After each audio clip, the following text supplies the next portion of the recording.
अब एक नया टास्क मिला है यूपीएससी को सरकार के द्वारा। आप सब लोग अवगत हैं, वो अध्यापक नियुक्ति के लिए अनुशंसा भेजने के लिए। इसका हम लोगों ने पाठ्यक्रम और परीक्षा के संरचना के बारे में अपने वेबसाइट पर प्रदर्शित कर दिया है और मैं समझता हूँ कि इसको लेकर के कुछ संशय आप लोगों के भी मन में होगा और अभ्यर्थियों के भी मन में होगा, और मैं चाहूँगा कि आप लोग भी प्रश्न पूछें और उनके बाद अगर कोई संशय है तो मैं कोशिश करूँगा कि उसको दूर करूँ। कुछ जानकारी मैं दे देना चाहूँगा ताकि आप लोग प्रश्न अगर पूछेंगे तो आसानी रहेगा। उसके बाद टोटल पद जो है वो प्राथमिक विद्यालय के लिए 79,943 है, जिसकी अधियाचना आयोग को प्राप्त हुई है। 79,943। उसके बाद माध्यमिक विद्यालय के लिए 32,916, 32,916। और उसके बाद हायर सेकेंडरी के लिए 57,602, 57,602। टोटल होता है 1,70,461, 1,70,461। आप लोग भी टोटल कर लेंगे। अब इसमें जो अर्हताएँ हैं वो सरकार के नियमावली में दिया हुआ है, और जहाँ जहाँ वो मिसिंग होगा वो सरकार के निर्देश पर और सरकार के साथ आयोग की बैठक, संयुक्त बैठक में जो निर्णय लिया जाएगा उसके अनुरूप वो होगा। और वो विज्ञापन के समय जब निकलेगा 1-2 दिन में मैं समझता हूँ कि विज्ञापन भी हम लोग निकाल देंगे। वैसे मैं बता दूँ मोटा मोटी तौर पर कि प्राथमिक विद्यालय के लिए जो न्यूनतम अर्हताएँ होंगी वो inter pass plus CTET plus diploma in elementary education या बीएड अगर किया हो तो वो होना चाहिए। माध्यमिक विद्यालय के लिए graduation plus state STET plus BEd, और हायर सेकेंडरी के लिए पोस्ट ग्रेजुएशन होना है और स्टेट और बीएड होना है। डिग्री मतलब graduation plus state plus BEd.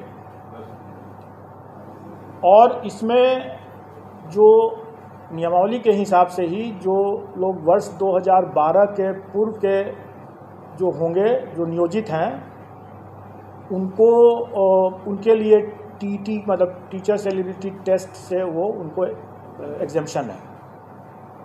2012 से हाँ, तो ये हुआ। उसके अलावा फिर एज रिलैक्सेशन भी है उन लोगों के लिए, वो सारा चीज़ नियमावली में पहले से दिया हुआ है। वही चीज़ विज्ञापन में हम लोग रिपीट कर देंगे।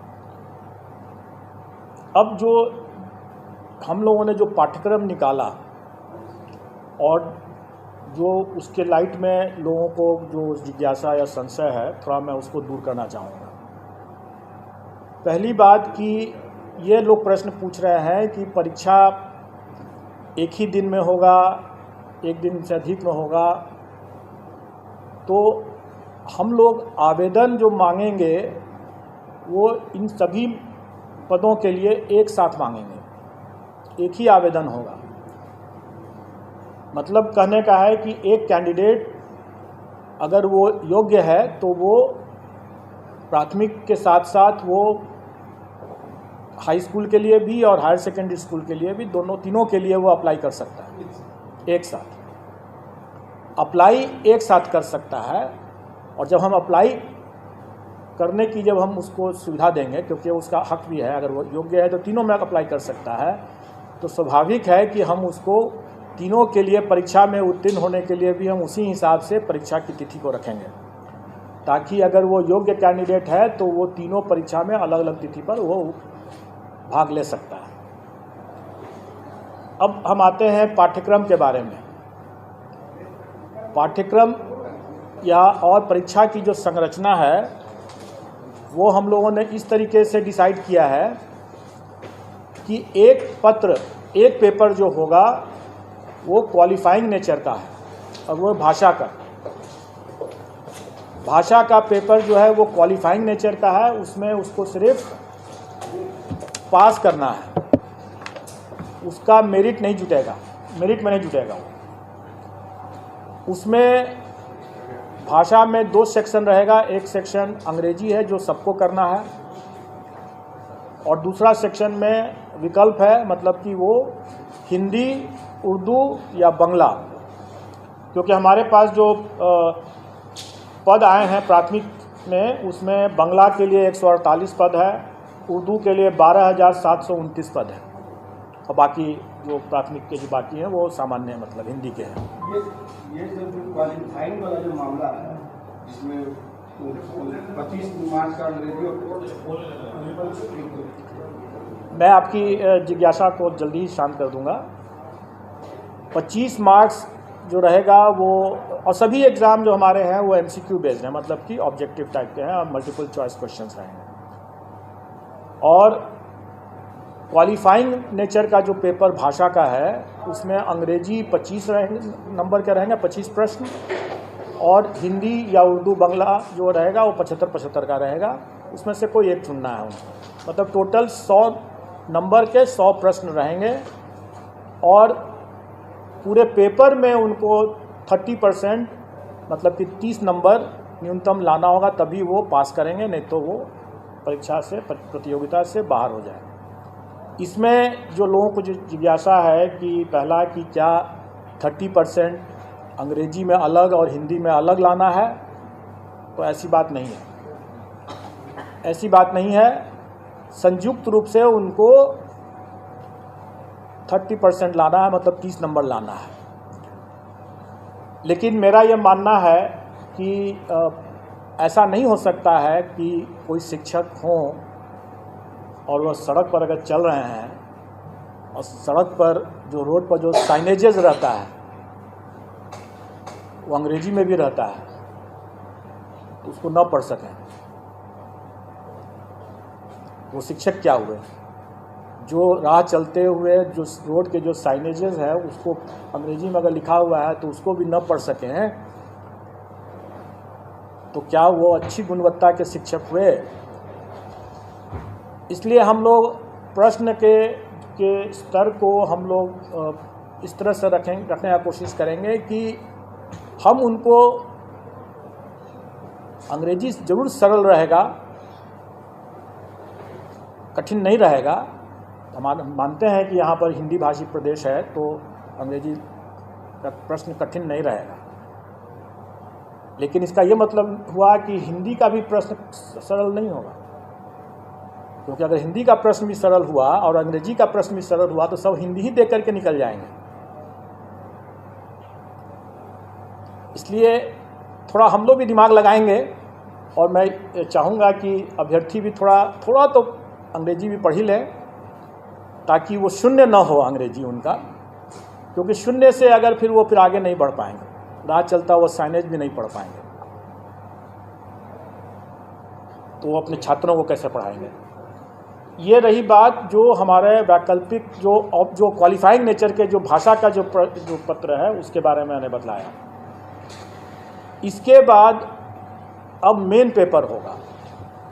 मेन पेपर 150 नंबर का होगा जिस पर कि मेरिट होगा, और हर स्कूल के कैटेगरी के लिए एक ही मेन पेपर है। जैसे प्राथमिक के लिए सिर्फ एक मेन पेपर है, अगर हम हाई स्कूल के लिए जाते हैं तो उसके लिए भी एक ही मेन पेपर है, और अगर हम इंटर स्कूल के लिए भी जाते हैं, हायर सेकेंडरी स्कूल के लिए जाते हैं तो उसके लिए भी एक ही मेन पेपर है।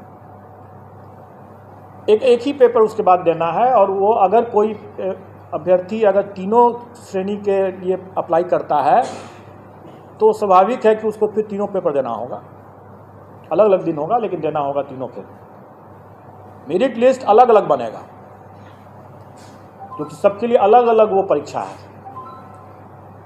अब रही बात कि जो भी 150 नंबर का जो मेन पेपर हुआ उसका कंपोजिशन इस तरह से रहेगा कि 100 क्वेश्चंस तो रहेंगे वही जो वो अपने विद्यार्थियों को पढ़ाते हैं, उसका टॉपिक, उसका चैप्टर, उसका विषय वो वही होगा जो अपने बच्चों को पढ़ाते हैं स्कूल में। इसलिए अगर ये जिज्ञासा है कि उसका हम सिलेबस में विस्तार करके दें, तो मेरा ये कहना होगा कि बिहार एग्जामिनेशन बोर्ड का जो सिलेबस है बच्चों के लिए, उसी को देख लें, उसी को पढ़ लें, चैप्टर उसी के हिसाब से कंप्लीट कर लें, उनका डिटेल सिलेबस हो जाएगा। अगर मान लें कि अगर कोई फिजिक्स का देखता है या कोई हिंदी का देखता है, तो जो अगर कोई इंटर का अगर है वो विषय, तो इंटर में जो पढ़ाई होती है एक फिजिक्स के स्टूडेंट के लिए, उसका वही रहेगा, चैप्टर कंटेंट्स वही रहेगा। प्राथमिक विद्यालय में भी अगर जो बच्चों को जो पढ़ाते हैं शिक्षक, वो वही रहेगा, कंटेंट वही, चैप्टर्स वही रहेंगे। मतलब सिलेबस का जो विस्तार, डिटेल सिलेबस की जो लोग मांग कर रहे हैं, वो करना ज़रूरत नहीं है, क्योंकि अगर उसको देखना है तो अपने बिहार एजुकेशन बोर्ड का सिलेबस बच्चों का उठा के देख लें और उसी की पढ़ाई कर लें। अब रही बात कि शिक्षक हैं, वो बच्चों से उनका ज्ञान ज़्यादा होना चाहिए, बच्चों से उनका स्तर ज़्यादा होना चाहिए, तभी तो पढ़ा पाएंगे। तो स्वाभाविक है कि प्राथमिक शिक्षक के लिए जो अभ्यर्थी होंगे, उनका चैप्टर तो वही होगा जो बच्चों को पढ़ाने वाला है, लेकिन उसका स्तर जो होगा वो बच्चों वाला तो नहीं होगा। उनका स्तर जो उनके लिए जो, जैसे प्राथमिक शिक्षक के लिए न्यूनतम निर्धारित योग्यता जो है वो इंटर है, तो उसी के आलोक में प्रश्न पत्र का स्तर होगा। चैप्टर तो वही हुआ जो प्राथमिक विद्यालय में जो पढ़ाते हैं, लेकिन उसका जो स्तर जो होगा वो उनके जो न्यूनतम निर्धारित योग्यता, मतलब इंटर जैसे है, तो उसी को ध्यान में रख करके होगा कि इंटर पास एक अभ्यर्थी स्कूल प्राथमिक विद्यालय के बच्चों को पढ़ाएंगे तो उनको क्या ज्ञान होना चाहिए, जो भी विषय वो पढ़ाएंगे उसके लिए उनका क्या ज्ञान होना चाहिए, क्या स्तर होना चाहिए, वो उसी के आलोक में रहेगा। और उसी तरीके से अगर मान लें अगर +2 का अगर कोई शिक्षक है अभ्यर्थी, तो स्वाभाविक है कि वो +2 के विद्यार्थियों को पढ़ाने के लिए उसका स्तर तो उससे ऊंचा का होना है, तो फिर +2 के शिक्षक के न्यूनतम अर्हता है जो है वो पोस्ट ग्रेजुएशन का है। तो पोस्ट ग्रेजुएशन का है तो हम लोग उसी के आलोक में कि वो इंटर के बच्चों को पढ़ाने वाले पोस्ट ग्रेजुएट अभ्यर्थी हैं, तो प्रश्नों का स्तर क्या होना है वो उसी के हिसाब से हम लोग तय कर लेंगे।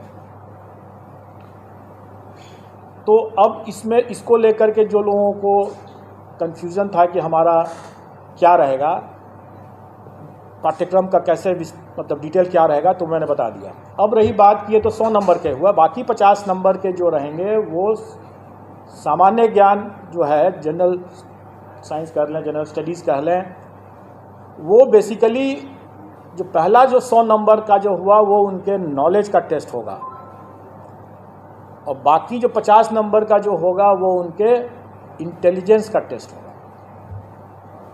मतलब कि उसमें मेंटल एबिलिटी रहेगा वगैरह वगैरह, रीजनिंग रहेगा और इसी तरह के मिलते जुलते चीज़ रहेंगे, जो उनके कुछ हो सकता है कि सामान्य तरह का जो एक किसी भी जागरूक नागरिक को या शिक्षक को थोड़ा बहुत ज्ञान होना चाहिए सामान्य ज्ञान का, तो वो उसी तरह का रहेगा। वो बहुत ऐसा बिल्कुल नहीं रहेगा कि हम कोई, जो लोग ये आशंकित हो रहे हैं कि हम SDM बना रहे हैं, ऑफिसर बना रहे हैं, ऐसी बात नहीं है।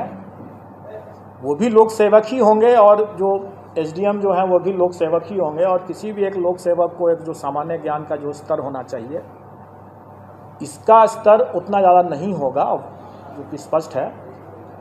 लेकिन इसमें 50 नंबर जो रहेंगे वो उनके विषय ज्ञान से हट करके ये उनके सामान्य ज्ञान, जो उनकी बुद्धिमत्ता का जो हम असेस करने का प्रयास करेंगे इसमें। अब रही बात कि इस पूरे मामले में हम लोगों ने इस बात शुरू से ही स्पष्ट कर दिया है कि इसमें तुक्केबाजी को हम प्रश्रय नहीं दे सकते हैं। मेरा ये मानना है कि अगर कोई ऑफिसर अगर है, तो वो ऑफिसर, जैसे सिविल सर्विसेज का हम एग्ज़ाम लेते हैं, वो कोई भी विषय पढ़ के आता है, लेकिन वो उस विषय का उपयोग नहीं करता है अपने कार्य में। अगर वो मान लें कि फिजिक्स पढ़ के आया तो सीधे वो फिजिक्स का उपयोग थोड़ी कर रहा है अपने कार्य में, लेकिन शिक्षक जो है वो सीधे अपने उस ज्ञान का उपयोग कर रहा है। अगर वो फिजिक्स पढ़ के आया है या हिस्ट्री पढ़ के आया है तो वो उसका उपयोग कर रहा है अपना ज्ञान बांटने में, अपने विद्यार्थियों को पढ़ाने में। वो अपने ज्ञान के मामले में तुक्केबाजी अगर करते हैं तो ज़्यादा खतरनाक होगा, वो बच्चों के लिए भविष्य से खिलवाड़ वाली बात होगी। इसलिए हम उनको तुक्केबाजी पर अंकुश शुरू से ही लगाएंगे और इसलिए हम इसमें नेगेटिव मार्किंग रखेंगे। लेकिन अभ्यर्थियों को उससे घबराना नहीं चाहिए, क्योंकि आफ्टर ऑल जो वो पढ़ाएंगे बच्चों, जो उनका अपना खुद का विषय है, जिस पर उन्होंने पढ़ाई किया है और जिस पर वो आगे काम कर रहे होंगे या काम करेंगे, उसका तो उनको ज्ञान होना ही है, नहीं तो वो अपना पढ़ाएंगे कैसे। इसलिए वो क्योंकि उनका ज्ञान भी है, उसका अनुभव भी है, इसलिए उनको कोई उसमें तुक्का लगाने की ज़रूरत नहीं होगी उनको। और इस बार तो मतलब कंबाइंड सिविल सर्विस की तुलना में सक्सेस रेशियो जिसमें जो होना है, जैसे 1,70,000 से ऊपर वैकेंसी है, अगर अभ्यर्थियों की संख्या हम माने कि 6-7 लाख अगर होंगे तो आप अनुपात देख लें कि सक्सेस का अनुपात काफ़ी बेहतर है कंपेयर टू जो कंबाइंड सिविल सर्विसेज एग्ज़ाम जिसमें कि काफ़ी मारामारी रहता है। तो इसमें उतना घबराने की ज़रूरत नहीं है। प्रश्न का स्तर जो होगा वो कठिन नहीं होगा, लेकिन डेफिनेटली वो एक तरह से बहुत हल्का भी नहीं होगा। वो उनके जो काम जो करेंगे, जो पढ़ाएंगे, उसको उसके ही आलोक में उसका स्तर होगा। तो नेगेटिव मार्किंग कितना होगा उसके बारे में जो लोग यहाँ पर पहले से जुटे हुए हैं आयोग के संबंध में, नेगेटिव मार्किंग संबंध में, जानते हैं कि अगर 5 ऑप्शन रहेंगे अगर, तो 1/n-1 होता है फॉर्मूला उसके हिसाब से। मतलब कि अगर 5 ऑप्शन है तो मतलब कि 4 गलत प्रश्न और 1 सही प्रश्न मिलाकर के 0 होना है। 5 ऑप्शन है तो 1/4 हो जाएगा, और अगर 4 ऑप्शन है तो 1/3 माइनस हो जाएगा। ये स्टैंडर्ड स्टैटिस्टिकल फॉर्मूला रहता है और इसका निर्णय हम लोग कर देंगे और वो परीक्षा में भी उन लोग पता चल जाएगा, लेकिन इससे घबराने की बात बिल्कुल नहीं है। और हम लोग अभ्यर्थियों को पर्याप्त समय भी देंगे पढ़ाई करने के लिए, तैयारी करने के लिए, इसलिए इसमें घबराने वाली बात तो बिल्कुल नहीं है। और अनुपात जो सक्सेस का अनुपात इतना बेहतर है, मैं समझता हूँ कि जो अगर थोड़े से भी जो लोग पढ़ा रहे होंगे, ठीक से पढ़ा रहे होंगे, तो उनके लिए कोई दिक्कत नहीं होनी चाहिए, आ जाएंगे इसमें। अब आप लोगों का अगर कोई प्रश्न हो इसमें, कोई जिज्ञासा कब तक होगा सर? एग्ज़ाम कब तक होगा? एग्ज़ाम हम लोग में कोशिश करेंगे कि हम लोग उनको लगभग 3 माह का हम लोग उनको टाइम तो देना चाहेंगे, 90 दिन का। दिसंबर में लगभग एग्जाम होगा, नवंबर तक तो सितंबर तो आप लोग हम लोग एक साथ रोटी भी खा सकते हैं और सब्जी भी खा सकते हैं। तो हम लोग हम लोग सितंबर में अगर वो परीक्षा कर रहे हैं तो इसका ये मतलब थोड़ी है कि हम लोग उसके पहले परीक्षा दूसरा नहीं ले सकते हैं। हम लोग उसके मतलब नहीं, ऐसी बात नहीं, हम लोग आसपास हम लोग उनको पर्याप्त समय देंगे। और मोटा मोटी आप ये समझ के चलें कि अगस्त महीने में एग्ज़ाम होगा, अगस्त महीने में एग्ज़ाम होगा। हम लोग अभी चूँकि वो ये एग्ज़ाम 4 दिन चलेगा, क्योंकि 4 पेपर हो जाते हैं, और चूँकि हमें सबको मौका देना है, प्राथमिक के लिए भी और हाई स्कूल के लिए भी और हायर सेकेंडरी के लिए भी, इसलिए वो हमें समय लगेगा उसमें।